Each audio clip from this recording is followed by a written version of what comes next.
નમસ્કાર, સત્યમેવ જયતે લાઈવ ન્યૂઝમાં આપનું સ્વાગત છે। વડોદરામાં બાળકોના સામાન્ય ઝઘડાએ હિંસક સ્વરૂપ ધારણ કર્યું છે। પ્રિયા ટોકીઝ નજીક આવેલી સનફ્લાવર હાઇટ્સ સોસાયટીમાં બાળકો વચ્ચે થયેલી બબાલની ફરિયાદ કરવા ગયેલા સોસાયટીના પ્રમુખ પર જીવલેણ હુમલો કરવામાં આવ્યો હોવાનો આરોપ છે। હુમલામાં ગંભીર રીતે ઇજાગ્રસ્ત થયેલા પ્રમુખ હાલ હોસ્પિટલમાં સારવાર હેઠળ છે, જ્યારે પોલીસે ફરિયાદના આધારે વધુ તપાસ શરૂ કરી છે। વડોદરાના પ્રિયા ટોકીઝ પાસે આવેલી સનફ્લાવર હાઇટ્સ સોસાયટીમાં બાળકોના ઝઘડાને લઈને મોટો વિવાદ સર્જાયો હતો। સોસાયટીના પ્રમુખ દિનેશભાઈ આયર બાળકોની બબાલ અંગે વાત કરવા ઉપરના માળે રહેતા પાડોશીઓના ઘરે ગયા હતા। આ દરમિયાન બોલાચાલી ઉગ્ર બનતા તેમના પર હુમલો કરવામાં આવ્યો હોવાનો આરોપ છે। પરિવારના જણાવ્યા મુજબ હુમલાખોરોએ દિનેશભાઈને બાલ્કનીમાંથી નીચે ફેંકી દીધા હતા। ઘટનાના પગલે તેઓ પહેલા માળેથી લટકતી હાલતમાં જોવા મળ્યા હતા।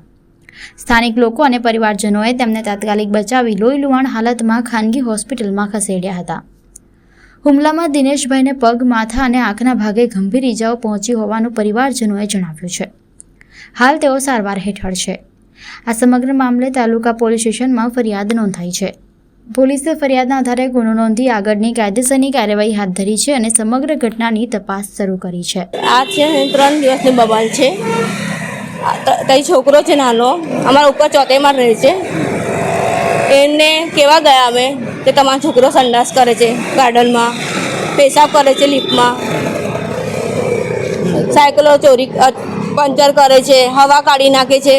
ખાલી એટલું કેવા ગયા તો અમારા જોડે બબાલ કરવા નીચે આવ્યા। એમના એ શાળાને લેવા લઈને ચોથેમાં રહે છે, 401માં ઓજાર નામ છે।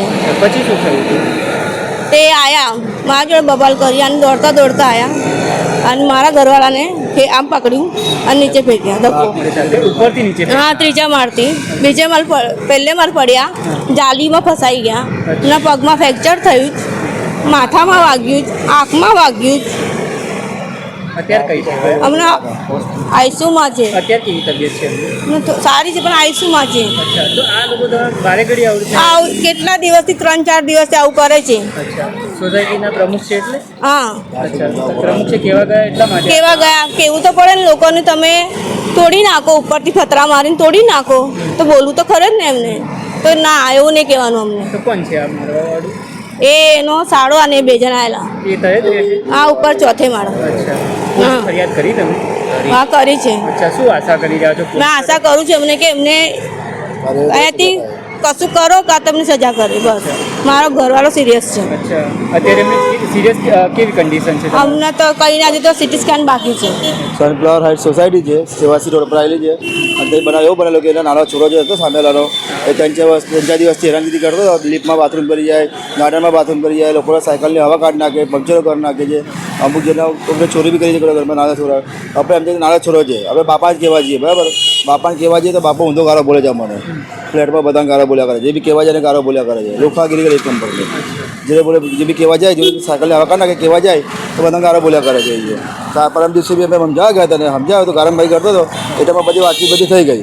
સમજાવ્યો એને બી સમજાવ્યો, થોડું બોલાચી બી થઈ ગઈ, ગારમભાઈ બી થઈ, સમજાવ્યો મંગળવારની વાત એટલામાં બધું પતી ગયેલું। ભાઈ કાલે એ બહારથી 3-4 લુખ્ખા તત્વાને લઈ આવ્યો અને એ સીધો ઘર આગળ મારવા લઈ આવ્યો। દિનેશભાઈ જેમથી બહાર નીકળ્યા તો એને 2-3 જણા પકડી સીધો ઉપર ઊંધો કરી નાખ્યો એટલે દિનેશભાઈ ત્રીજા માળ પર દિનેશભાઈનું મકાન છે, પેલા ભાઈનું મકાન ચોથા માળ પર છે। એ ઉપરથી સીધા નીચે દરવાજામાં આવ્યા, સીધા દરવાજામાંથી દિનેશભાઈ બહાર નીકળ્યા। હવે ઉપર જઈને 2 જણા પકડ્યો અને સીધો ઊંધો કરે લટકાવવા માટે અને સીધો નીચે ગયો દીધો। એ પગમાં વાગ્યું છે, માથામાં છે, માથામાં સિરિયસ છે। હજુ બાનમાં નહીં ભાઈ, હજુ બાનમાં ભાઈ છે નહીં। આ પેલા લોકો આવી રીતે દર વખતે બોલે બહાર બને લુખાણ કરતો લઈ આવે છે અને દાદાગીરી કરે છે ફ્લેટમાં। આખા ફ્લેટવાળા બધાને ખબર છે। પોલીસ ફરિયાદ આજે બપોર કરી, કાલે કરવાની હતી પણ કાલે અમે દવાખાનામાં બાજુમાં હતા એટલે અમે પોલીસ સ્ટેશન જવા નહીં, આખી રાત અમે કહી હતા અમે લોકો। આજે બપોર આવી ગઈ, બપોર આવી ગઈ। અમે આશા એવું જ કરવા માંગીએ છીએ કે ભાઈને ન્યાય મળે, એ ભાઈને સજા થાય અને જે બહારના દુઃખા તત્વ જે આવ્યા હતા એમને પણ એના પર કાર્યવાહી થાય। તમે બહારના વ્યક્તિને કેમ બોલાવો છો? સોસાયટીની વસ્તુ છે, સોસાયટીની વાત છે, જે પ્રમુખ છે દરેક 2 ફ્લેટમાં 5-4 પ્રમુખ છે, તમે છોટા બેન શાંતિથી બેન વાત કરો ને। બહારના લુખા તત્વોને કેમ બોલાવો છો મારામારી કરવા માટે? તમે રહેવા આવ્યા છો કે લુખાગીરી કરવા આવ્યા છો? અહીંયા મારામારી કરવા આવ્યા છો તમે લોકો? અહીંયા એમને વાગેલું છે, હજુ વાનમાં છે ને, એ આંખમાં વાગેલું છે, માથામાં બલ પર વાગેલું છે, પાછળના ભાગ પર, અને પગ ફ્રેક્ચર થયેલો છે। એક આંખ તો એમની ખુલતી જ નહીં.